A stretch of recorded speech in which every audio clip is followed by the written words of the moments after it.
고난주의를 맞이해서 주님의 십자가의 의미가 무엇인가, 우리가 잘 잃어버리기 때문에 아마도 이런 절기를 통해서 우리가 다시 한번 그걸 기억하라고 주님께서 이런 절기를 주시는 줄로 믿습니다. 오늘 말씀의 서론은 영상으로 대신하겠습니다.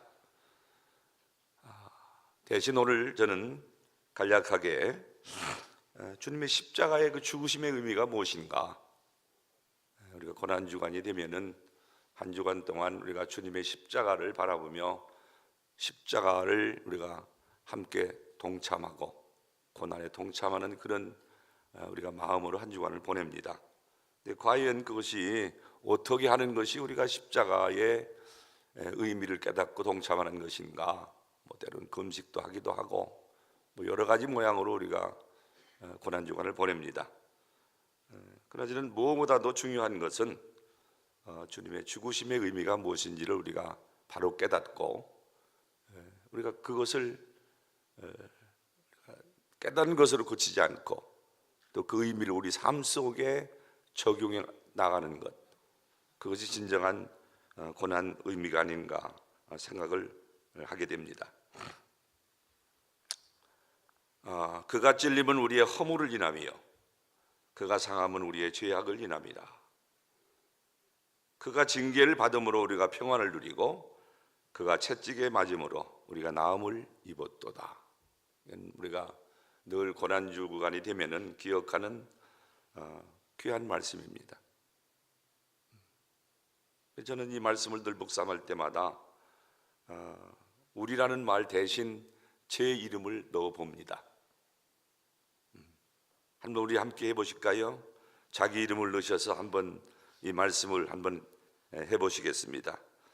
그가 찔림은 우리가 아니라 내 이름을 넣고 한번 해보시겠습니다. 그가 찔림은 이기설이의 허물을 인하며 그가 상함은 이기설이의 죄악을 인함이라. 그가 징계를 받음으로 이기설이가 평화를 누리고 그가 채찍에 맞음으로 이기설이가 나음을 입었도다. 할렐루야. 오늘 아침에 그런 놀라운 은혜가 저와 여러분에게 임하시기를 주님의 이름으로 축복합니다. 네.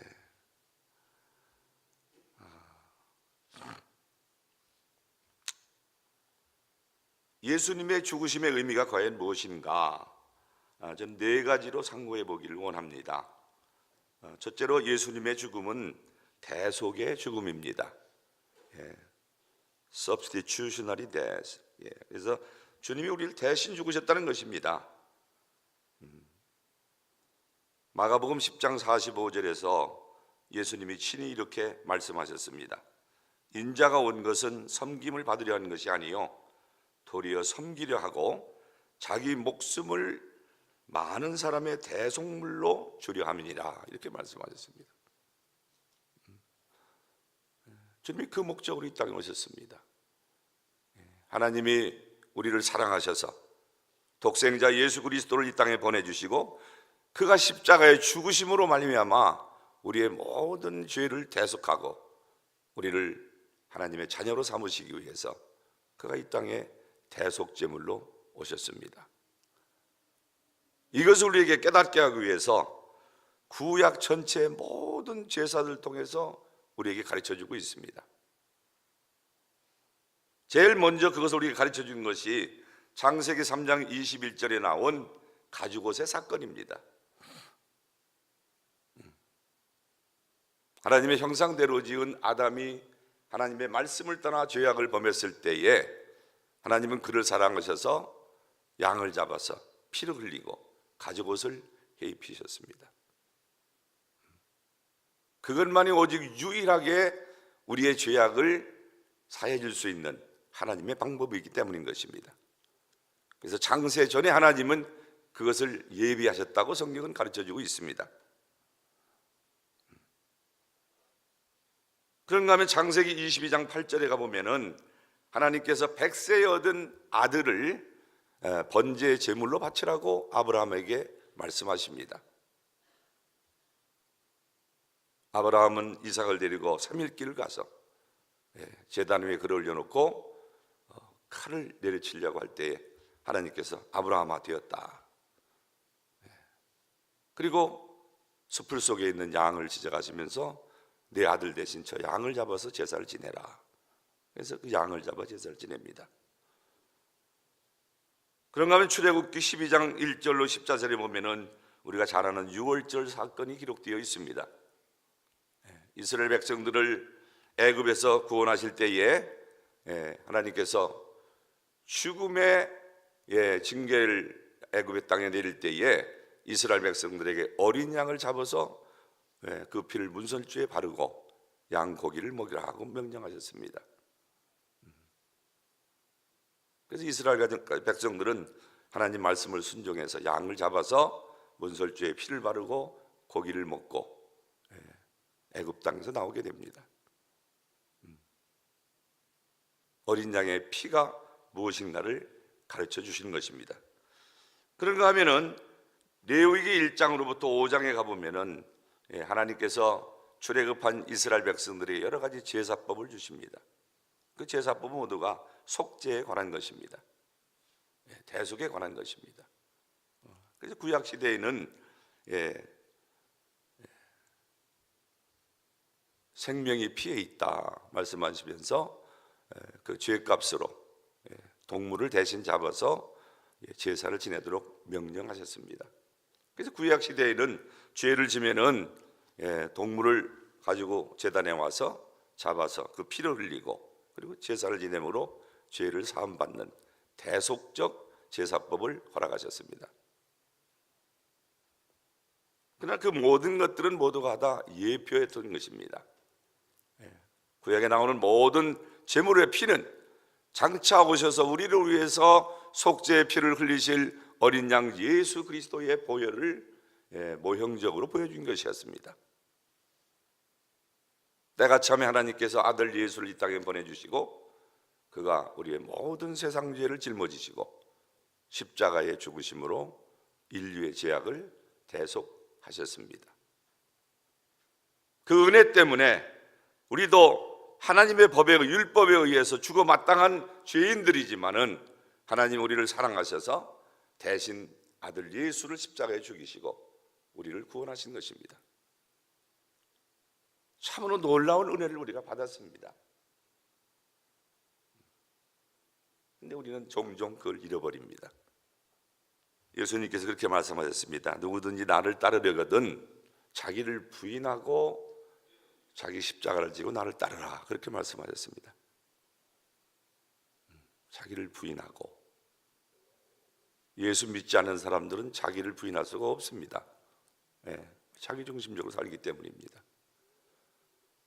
그러나 우리가 예수 그리스도의 대속의 피의 의미를 깨닫고 예수를 나의 구세주로 주님으로 영접하고 산다는 것은 곧 이제는 자기를 부인하는 것입니다. 사도 바울은 날마다 자기를 부인했습니다. 이제는 내가 사는 것은 내가 사는 것이 아니요 내 안에 계신 그리스도가 사신 것이라. 할렐루야.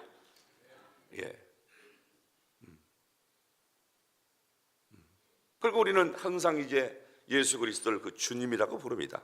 주여, 주여, 주님. 그 뜻은 우리가 너무나 잘 압니다. 이제는 주님이 나의 주인이십니다. 지금까지는 내가 주인이 돼서 내 인생을 마음대로 하고 살았습니다. 그러나 이제는 주님의 대속의 피의 의미를 깨닫고 예수님을 내 구세주로 주님으로 영접했습니다. 그래서 내가 주님 뜻대로 살겠습니다. 고백하는 것이 주님이라고 하는 뜻이지요. 근데 정말 우리가 예수님을 내 주님으로 지금 대접해드리고 있는가 하는 것을 돌아보는 것이 고난주간의 가장 귀중한 의미 중에 하나라고 생각합니다. 사도 바울은 전적으로 예수님의 십자가의 보혈의 은총의 의미를 깨닫고 난 이후에 자기는 죽고 예수만이 산다고 고백했습니다. 고백한 것뿐만이 아니라 그는 진정 그러한 삶을 살았습니다. 자기는 어찌 되어도 관계가 없었습니다. 자기 이름이 땅에 떨어져도 좋고, 자기가 매를 맞아도 좋고, 자기가 감옥에 가도 좋고, 자기가 심지어 죽어도 좋다고 고백합니다. 오직 내 안에 계신 예수만 드러난다면 내 삶은 문제될 게 없다. 그게 정말로 예수를 주님으로 섬기는 진정한 삶의 모습이라고 생각합니다. 오늘날 교회가 문제가 왜 생기느냐? 예수는 죽고 내가 살려고 하기 때문에 문제가 되는 것 같습니다. 교회가 어느 곳입니까? 예수님께서 핏값을 주고 사신 무리들이 모인 곳이 죄입니다. 아니, 교회입니다.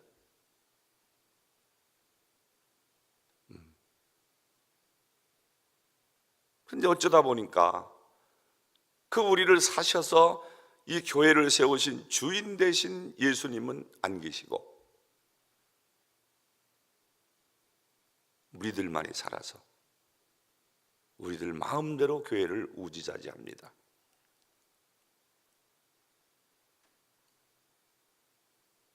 진정으로 우리가 예수님의 고난에 동참하기 원한다면 다시 한번 이 교회를 예수님께 돌려드려야 될 줄로 믿습니다.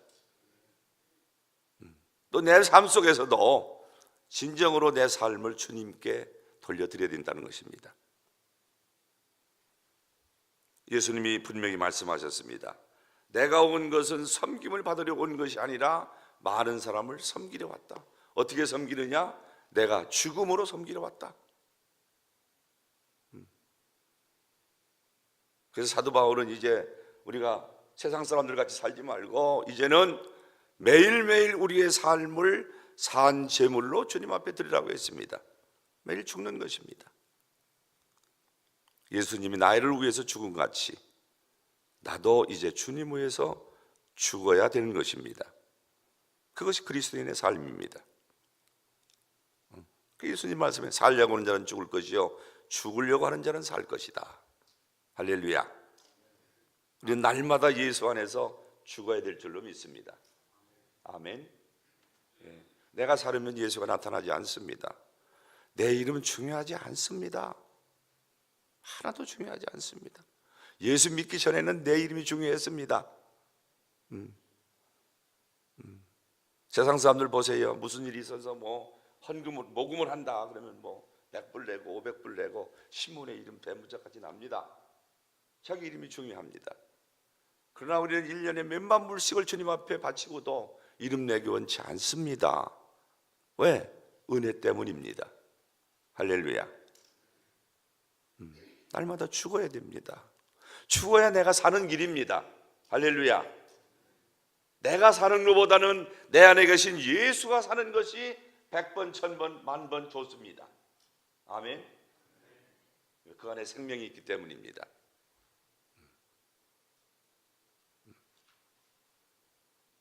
그래서 사도 바울이 그런 거예요. 나는 날마다 죽노라. 아멘. 그래서 기독교 역사에 가장 위대한 분이 있다면 사도 바울인 것입니다. 그는 말만 그렇게 한 게 아니라 정말 그렇게 살았습니다. 예수를 통해서 그걸 보았습니다. 하나님의 영광을 다 버리고 죄인의 모습으로 우리와 똑같이 이 땅에 오셔서 오히려 우리의 모든 죄짐을 한 몸에 지시고 죄인이 받는 요한의 침례를 받았습니다. 예수님께서 요단강에 침례 요한 앞에 가서 침례를 받으려고 할 때 요한이 그랬습니다. 예수님 아닙니다. 요한은 예수가 누군지 압니다. 아닙니다. 제가 예수님께 침례를 받아야지 어찌 예수님이 나한테 침례를 받을 수 있습니까? 그때 예수님 말씀하시기를 우리가 이렇게 하여 하나님의 의를 이루자 그렇게 말씀했습니다. 할렐루야. 예수가 이 땅에 오신 목적은 바로 그가 우리를 대신해서 십자가의 죽으심으로 우리를 의롭게 하기 위해서 그렇게 하신 것입니다. 우리를 사주셨습니다. 이제 우리는 주님의 것입니다. 그래서 바울은 내가 사나 죽으나 주의 것이로다. 할렐루야. 살아도 주를 위해 살고 죽어도 주를 위해 죽겠다. 그래서 이 땅에서 성도로서 가장 위대한 삶은 예수 위에 순교하는 것입니다.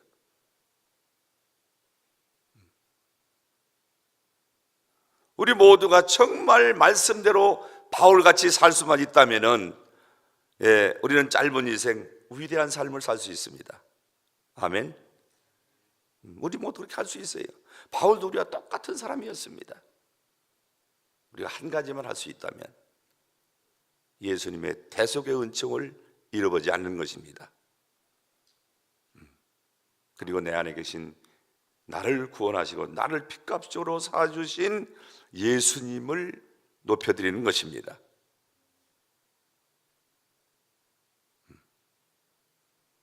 교회 문제도 우리가 그렇게만 한다면 문제는 간단합니다. 우리 다 함께 예수만 높여드리자. 진정으로 그렇게만 한다면, 말로는 그러는데 결국은 그렇게 잘 안 되는 거지요. 그게 문제입니다. 이 고난 한 주간 동안 양쪽이 다 예수님의 십자가만을 바라보았으면 좋겠습니다.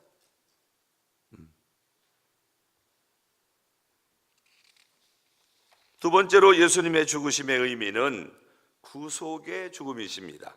구속, redemptive death. 구속이란 말은 영어로는 redemption이라고 말합니다. redemption이란 말은 값을 주고 샀다는 것입니다. 옛날에 노예를 사고 팔았지요. 예수님 당시에도 노예제도가 있었고 예수님도 그걸 인정하셨습니다. 그래서 이런 말씀을 하신 거예요. 예수님께서 우리를 이제 값 주고 사셨다는 것입니다. 예수님이 십자가에 죽으실 때 마지막으로 그렇게 말씀하셨습니다. 테텔레스타이, it is finished. 그 말씀의 원문의 뜻은 무엇인가 하면 이제 값을 다 치루었다는 것입니다. 그 값이 무엇인지 잘 알지 않습니까? 그 값이 무엇인가요? 우리의 죄의 값입니다. 그리고 그 값의 결과는 사망이지요. 근데 우리를 사랑하셔서 죄와 사망에서 우리를 구원하시기 위해서 예수님이 우리를 값주고 사셨는데 그 값이 무엇입니까? 자기의 목숨을 내놓으신 것입니다. 그래서 예수님의 사랑은 위대한 것입니다. 이 세상에 그 어느 누구가 다른 사람을 위해서 자기 목숨을 주고 다른 사람을 사겠습니까? 그런 사람은 없습니다. 아무도 없습니다. 세상에서 가장 위대한 사랑은 어머니의 사랑이지요. 그러나 어머니도 그걸 못합니다. 오직 한 분 예수 그리스도만이 하실 수 있는 일이었습니다. 구약 시대에 그 당시 예수님 당시에도 노예제도가 있어서 노예 시장에 가서 이제 사람들을 삽니다. 그래서 노예가 가면은 이제 먼저 몸을 보여줍니다. 얼마나 건강하고 한지, 얼마나 부려먹을 수 있는지, 얼마나 오래 사용할 수 있는지 그걸 본 다음에 값을 지불합니다. 마치 오늘날 공매하듯이 얼마 주겠어? 얼마 주겠어? 노예 시장에서 그럼 그걸 값을 주고 사는 것입니다. 사면은 그 노예의 주인은 값 주고 산 사람이 되는 것입니다. 예수님도 그와 마찬가지로 우리를 값 주고 사셨는데 그 값이 돈이 아니고 당신의 목숨으로 우리를 사셨다는 것입니다. 뭐 하기 위해서? 우리를 노예로 부려먹기 위해서? 아니죠. 우리를 죄와 사망에서 자유케 하시려고. 할렐루야. 아멘. 우리를 자유케 하시려고. 사단 마귀는 죄와 사망을 통해서 우리를 노예로 삼고 죽음에 이르게 하는 것입니다. 예수님은 우리를 사랑하셔서 우리를 그 죄와 사망에서 값주고 사셔서 우리에게 생명을 주셨습니다. 아멘. 그 생명이 우리 안에 있습니다. 그래서 아들이 있는 자에게는 생명이 있고 아들이 없는 자에게는 생명이 없다고 말씀합니다. 그 예수 그리스도를 믿고 그가 십자가에서 나를 위해서 하신 일이 무엇인가를 믿고 그 예수를 내 마음에 구세주로 주님으로 모셔드리면 나는 생명을 얻는 것입니다. 아멘. 그래서 기독교의 가장 귀중한 진리는 생명인 것입니다. 생명. 예수님 말씀하시기를 내가 온 것은 양으로 생명을 얻고 더욱더 풍성하게 얻게 하려 함이니라. 할렐루야. 다른 거 아무것도 없습니다. 예수 아무리 믿고 봉사 아무리 많이 하고 뭐 해도 내 안에 생명이 없다면 나에게 무슨 일이 있겠습니까? 아무 유익이 없습니다. 네. 기독교의 본질은 예수 안에 있는 생명입니다. 아멘. 오늘날 교회가 그 본질을 잃어버려 가고 있습니다.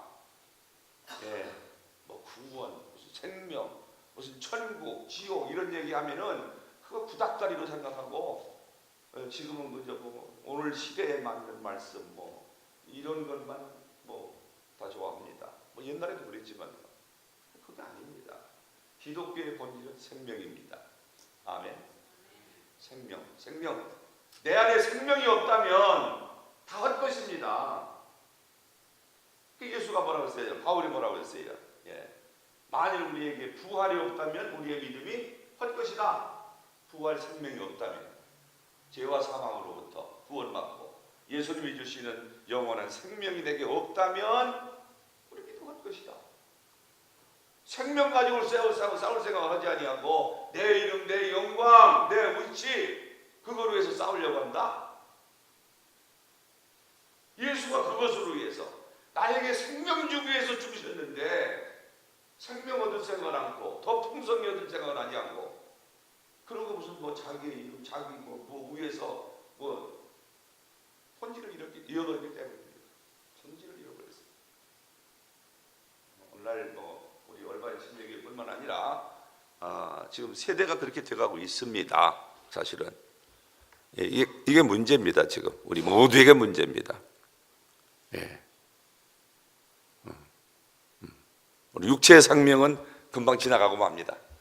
인생이 70이요 강간하면 80이라 그러는데 저도 지금 70 중반이 되어 가는데 너무 빨리 가요. 금방 지나가고 맙니다. 나그네 인생이라고 하지 않습니까? 금방 지나가요. 그런데 거기에 우리가 매여가지고 뭐 네가 잘했다 내가 잘했다 뭐 내 이름 뭐 또 아무 소용없습니다. 우리 예수 믿는 사람들은 우리 천국 시민입니다. 할렐루야. 어떻게 천국 시민이 되었습니까? 예수가 핏값으로 사셔서 우리를 거룩한 하나님의 자녀로 삼으셨기 때문입니다. 그거 잃어버리면 다 소용없습니다.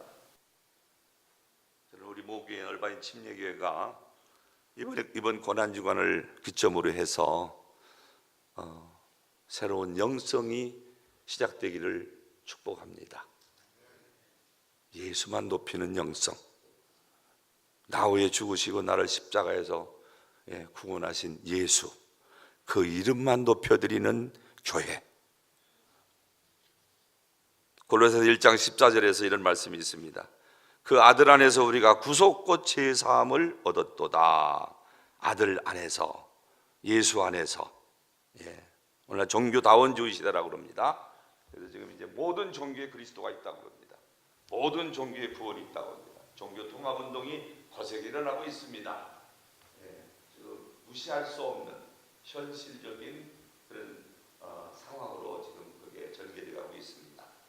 우리 잘 아는 대로 뭐 다우이스의 지금도 종교 통합 운동이 일어나고 있습니다. 이게 무엇입니까? 모든 종교에 구원이 있다는 것입니다. 한국의 가장 유명한 목사님이 다른 종교에도 구원이 있다. 수년 전에 그래서 많은 무리를 일으킨 적이 있습니다. 그렇게 되어가고 있습니다. 예수의 십자가를 무위로 돌리고 있다는 사실입니다. 그러나 성경은 그렇게 말하고 있지 않습니다. 오직 예수 그리스도 그분 한 분만이 우리의 구속주가 되시는 줄로 믿습니다. 예수 이외에 다른 이름을 우리에게 주신 일이 없다고 그랬습니다. 하나님이십니다. 하나님의 그 계획은 어느 날 갑자기 잠에서 일어나셔서 내가 예수를 구sek주로 보내야 되겠다 그렇게 생각하신 게 아닙니다. 우리 하나님 예배소서 하나님께서 창세 전에 예수 그리스도 안에서 우리를 구원하시기로 작정하셨다고 말씀합니다. 창세 전부터 하나님의 계획이죠. 그리고 그것을 창세기 3장 15절부터 계속 말씀하고 있습니다. 여인의 후손으로 오실 메시아 예수 그리스도, 그가 우리의 구세주가 된다. 말씀드린 대로 그가 어린 양으로 와서 그래서 구약시대 그 많은 양을 매일 예루살렘에서는 수천 마리의 양을 잡아서 그 양의 피 비린내가 예루살렘을 진동게 했습니다. 인간들이 깨달아. 그게 예수의 십자가의 의미입니다. 그거 잃어버린다면은 교회가 십자가 잃어버리고 우리가 세속적인 그런 그런 걸 우리가 추구한다면은 그건 교회가 아닙니다. 이미. 근데 교회가 그렇게 돼가고 있습니다. 어쩌면은 우리의 오늘 교회 문제도 교회 예수가 없기 때문입니다.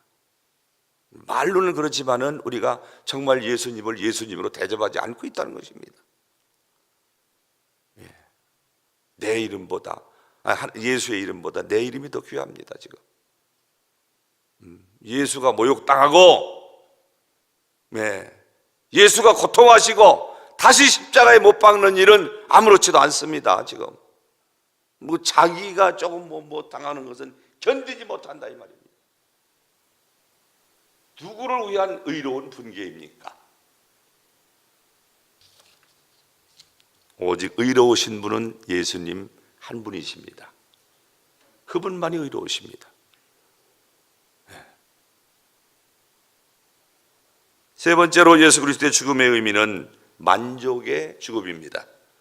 영어로는 propitious death라고 말합니다. propitious, 만족.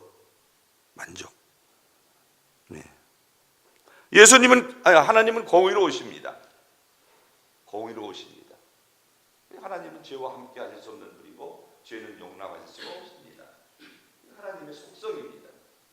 하나님의 공의, 하나님의 의.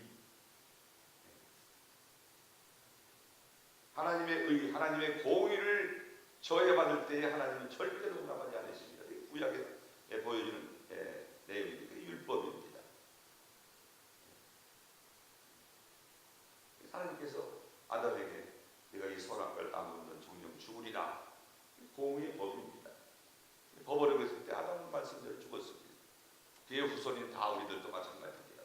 모든 사람이 죄를 범하였음에 하나님의 영광에 이르지 못한다. 부인할 자가 없습니다. 그걸 시인하고 나온 사람들이 우리들입니다. 옳습니다. 나는 죄인입니다. 죄인 중에 괴수입니다. 그리고 우리가 주님 앞에 나왔습니다.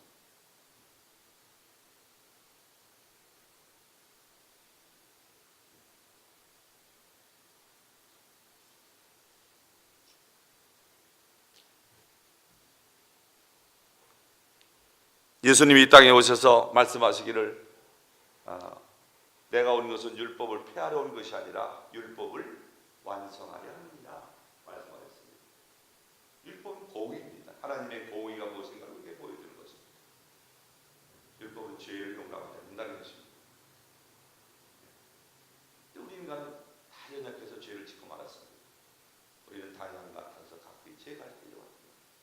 하나님의 길을 가지 않고 하나님의 법을 따르지 않고 자기 좋은 대로 살았다는 것입니다. 그게 죄라는 것입니다. 그래서 예수가 오셔서 우리 대신 십자가에 죽으신 것입니다. 복음입니다. 그래서 예수님이 우리를 위해서 십자가 위에서 의를 이루셨습니다. 그 목적으로 침례받으셨고 그 목적으로 골고다의 고난의 길을 하셨습니다. 그리고 그가 십자가에서 다 이루었도다 말씀하신 것입니다. 그 말은 하나님의 공의를 다 완성했다는 것입니다. 공의를 이루었다는 것입니다. 이제 누구든지 예수를 믿으면 예수 안에서 죄인이 의롭게 되는 길이 열렸습니다. 그의 죽으신 때 하나님이 만족하게 했습니다. 그래서 로마서 3장 25절에 보면은 예수를 하나님이 그의 피로 인하여 믿음으로 말미암는 화목제물로 세우셨으니 이는 하나님께서 길이 참으시는 중에 전에 지은 죄를 간과하심으로 자기의 의로우심을 나타내려 하심이니라 라고 말씀하고 있습니다. 예수를 십자가에 죽으신 것은 예수를 통해서 하나님의 의가 무엇인가를 우리에게 가르쳐 주신 것입니다. 죄에는 심판이 있다는 것입니다. 그게 하나님의 공입니다. 근데 그것으로 끝나는 게 아니고 하나님은 그 예수의 십자가의 의미를 깨닫고 예수를 모셔드리면, 구세주로 주님으로 모셔드리면 우리를 그리스도 안에서 의롭게 하시겠다는 것입니다. 할렐루야. 그래서 우리는 믿음으로만 의롭게 됩니다. 어떠한 행위로도 어떠한 봉사로도 어떠한 열심으로도 공의를 살 수가 없습니다. 오직 한 가지 길, 예수를 내 구세주로 모셔드리는 것입니다. 그때 우리는 의롭게 되는 것입니다. 할렐루야. 진정으로 우리가 예수를 그렇게 모셔드렸다면 우리는 더 이상 죄인이 아닙니다. 하나님 눈에 보기에는 아직도 우리가 죄를 짓고 냄새를 풍기고 뭐 그러지만은 하나님 보시기에는 우리는 의롭습니다. 할렐루야. 그게 은혜인 줄로 믿습니다. 그게 은혜인 거예요. 아직도 죄 가운데 있지만 하나님은 너는 내 거룩한 자녀라. 놀라운 은혜입니다. 근데 우리가 처음에 예수 믿을 때는 그것을 성령 안에서 깨닫고 영으로 시작했다가 육체로 돌아갑니다. 그래서 싸움이 일어나는 것입니다. 성령께서는 우리 보고 싸우라고 하지 않습니다. 성령께서 우리 보고 싸우라고 하십니까? 네가 옳다, 네가 옳다, 싸우라. 그렇지 않습니다. 성령이 예수의 십자가를 바라보라. 내가 너의 그런 연약함 때문에 죽지 않았느냐? 우리 다시 예수의 십자가를 무의로 올려야 돼요.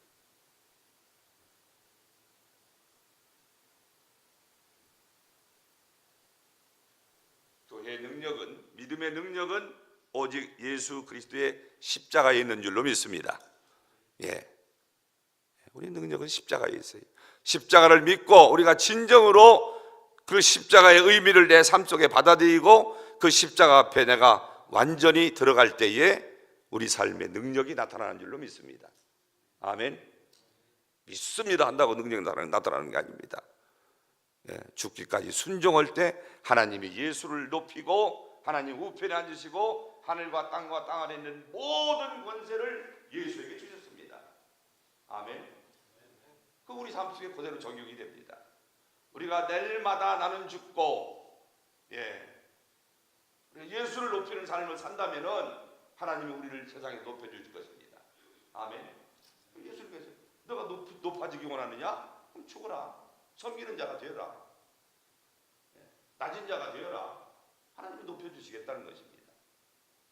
스스로 높이려고 할 필요가 없습니다. 내가 누군데, 내가 목사인데, 내가 안수집사인데, so what? So what? 우리가 그렇게 하지 않는다면 그 이름의 타이틀이 무슨 의미가 있습니까? 저도 이렇게 설교를 하지만 그렇게 못 살아서 갈등이 많습니다. 때로 나이가 70도 넘고 목회도 몇십 년 했는데도 그게 안 돼서 고민합니다. 괴로울 때가 많습니다. 어제도 제가 어느 분과 얘기했어요.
정말 이 한 주간 동안 주님의 십자가의 의미를 되새기며 십자가 앞에 자신을 완전히 복종시키기만 한다면 우리 문제 하루아침에 다 풀려버립니다. 문제될 거 없습니다.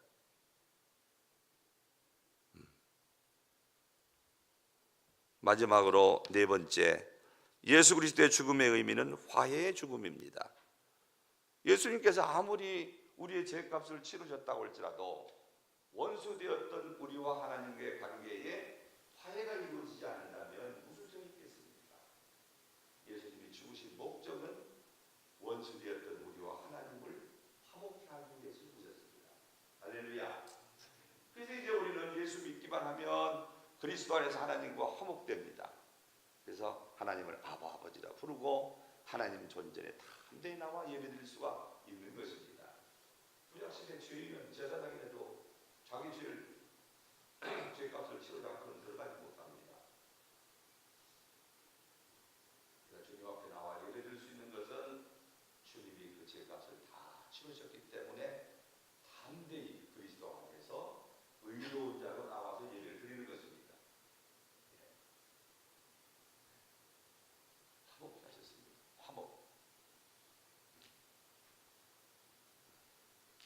그래서 하나님은 화목의 하나님이십니다. 화평의 하나님이십니다. 샬롬. 이스라엘 사람들은 샬롬. 그래서 인사할 때마다 하나님이 주신 화평을 서로 인사로 나눕니다. 우리 옆에 분에게 한번 해보실까요? 샬롬. 샬롬. 제가 하도 그냥 저거에서 그냥 힘이 안 나시는 거인데 한번 크게 한번 해봅시다. 옆에 분 찾아가서 악수하시면서 샬롬 한번 해보세요.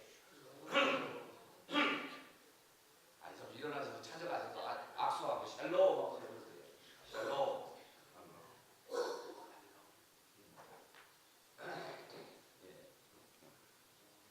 샬롬. 예. 그리스도 안에 있으면 우리가 서로 화평해야 됩니다. 아멘. 예, 화평해야 돼요. 원수지라고 예수가 십자가에 죽으신 거 아니라 이 말이에요. 예. 우리가 그리스도 밖에 있을 때는 아무 자기들 것 때문에 화평을 잃어버리고 서로 싸우고 살아갑니다. 그러나 이제 그리스도 안에 있으면은 그거 다 이제 잊어버리고 이제는 그리스도 안에서 화평해야 됩니다. 화목해야 됩니다. 예. 하나님 우리 부모님 아버지신데 그 아버지가 우리 자녀들이 맨날 서로 물건 뜯고 막 싸우고 그러면 좋으시겠어요? 빚값 주고 사셔서 다 자녀 삼아놨더니 맨날 싸우고 교회가 찢어져 따로 예배드리고 아 잘하는구나 그러실까요? 그렇지 않습니다. 얼마나 가슴 아프시겠어요? 화목해야 됩니다. 여러분 일하려고 하지 마세요. 교회에서. 예, 그런 얘기가 있더라고요. 가장 바쁜 목사는 가장 나쁜 목사라고 하더라고요. 예. 일만 하다 보면은 어디 가는지 모릅니다. 자기가. 예. 누가 하는지도 모르고 일만 합니다. 예. 그게 뭐 잘하는 걸 많이 생각하지. 그러지 않습니다. 하나님이 원하시는 일을 해야 됩니다. 예. 물론 열심히 우리가 일해야죠. 열심히 섬겨야죠. 그러나 섬김의 도를 바로 알고 섬겨야 됩니다. 그래서 진정으로 우리가 예수 그리스도의 피값으로 산 하나님의 자녀가 되었다면은 하나님 앞에 우리가 화목해야 된다는 것입니다. 그래서 로마서 5장 10절에 그렇게 말씀하고 있습니다. 곧 우리가 원수 되었을 때에 그 아들의 죽으심으로 말미암아 하나님으로 더불어 화목되었은즉, 화목된 자로서 더욱 그의 살으심으로 인하여 구원을 얻으리라 말씀하고 있습니다. 정말 예수 믿고 우리가 구원받았다면 화목을 우리 삶 속에서 나타내 보여야 그게 구원받은 자의 증거라는 것입니다. 우리가 화목하지 않고 싸우고 맨날 그런다면 정말 구원을 받았는가 돌아봐야 됩니다. 고린도후서 5장 18절로 19절에도 또 이런 말씀이 있습니다. 모든 것이 하나님께로 났으니 저가 그리스도로 말미암아 우리를 자기와 화목하게 하시고, 예수께서 하나님과 우리를 화목하게 하시고 또 우리에게 화목하게 하는 직분을 주셨다 말씀하고 있습니다. 아멘. 아멘. 화목해야 됩니다. 우리가 화목. 원수질 거 없어요. 무슨 내 부모 내 형제를 죽였습니까? 원수질 게 뭐가 있습니까? 무엇 때문에 원수집니까? 아무것도 아닙니다. 자기 아집 때문이고 자기 의를 드러내려고 그런 것입니다. 거듭 말씀드리지만 우리는 의가 없습니다. 하나님이 우리에게 예수 안에 있는 의를 주신 것뿐입니다. 근데 예수가 이미 내 안에 죽으셨다면은 의가 없습니다. 나는 불의한 자입니다.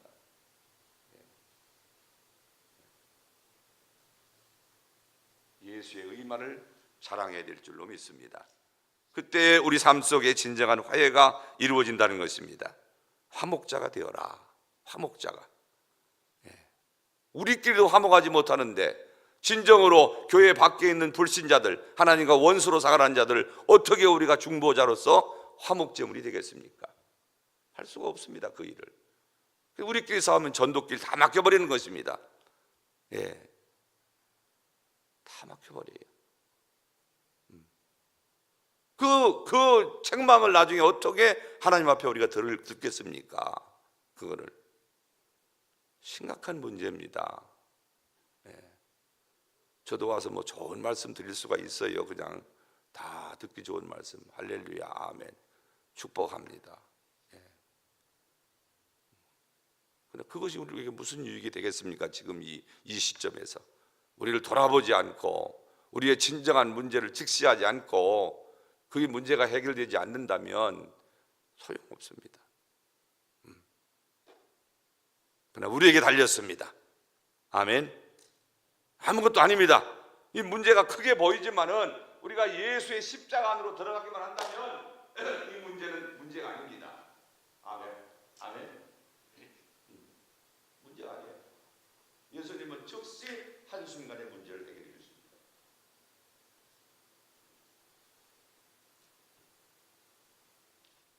시간이 많이 갔기 때문에 이 말씀을 마치겠습니다. 고난주간을 맞이해서 우리가 예수님의 고난에 동참한다는 얘기를 많이 합니다. 그 의미가 무엇인가? 예수님이 말씀했습니다. 누구든지 나를 따르려거든 자기를 부인하고 제 십자가를 지고 나를 따르라. 우리 모두가 이 한 주간만이라도 나를 부인하고 예수를 높이시는 한 주간 되시기를 주님의 이름으로 축복합니다. 기도하겠습니다.